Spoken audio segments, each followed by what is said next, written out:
Hello everyone, আমরা সকাল সকাল বেরিয়ে গেছি আমি আর বাবান ঠাকুর দেখতে। এই যে আমরা ফ্রেন্ডরা মিলে এসেছি, মানে আমাদের বাচ্চার মায়েরা আমরা সকলে মিলে এসেছি একটু ঘুরতে। দেখো এই থিমটা ছিল ভিক্টোরিয়া, মানে খুব সুন্দর করেছিল।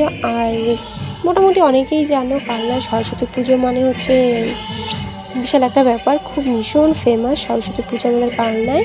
তো সেখানে একটু ঘুরবো না, সেটাও কখনো হয় না। আর এটা কি করেছিল ঠিক আমি বলতে পারবো না, নামটা ঠিক আমি বলতে পারবো না, বাট ভীষণ সুন্দর করেছিল। আর এখানে এখন ছবি তোলা হচ্ছে। আর এই যে এদেরা সব জায়গায় গিয়ে একটু দুষ্টু করবেই, কিছু করার নেই। আর এই ঠাকুরটা ছিল নৌকোর ওপরে, ভীষণ সুন্দর লাগছিল। এটা আর একটা প্যান্ডেল।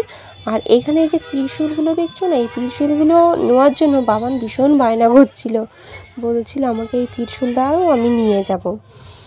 আর এদেরকে নিয়ে রাস্তায় বেরোনো মানে মাথা খারাপ হওয়ার মতন একটা ব্যাপার। মানে পুরো রাস্তাটাই যেন পুরো দেখো কাউকে মানে যাওয়ার জায়গা দিচ্ছে না, এমনভাবে এরা হাঁটছে। মানে এদেরকে নিয়ে রাস্তায় বেরোলে মাথা খারাপ হয়ে যায়। দেখো এই যে অবস্থা এদের, মানে এরা এমনভাবে রাস্তায় চলাফেরা করে যেন এদের মায়েদের কোনো প্রয়োজনে নেই, এরাই রাস্তাঘাটে ভীষণ সুন্দরভাবে চলাফেরা করতে পারে। এরকমভাবে এরা চলাফেরা করছে রাস্তায়। এখানে চলে এসেছি আর একটা প্যান্ডেলে।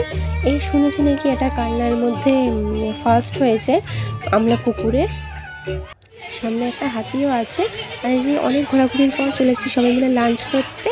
তো ভিডিওটা এখানেই শেষ করছি।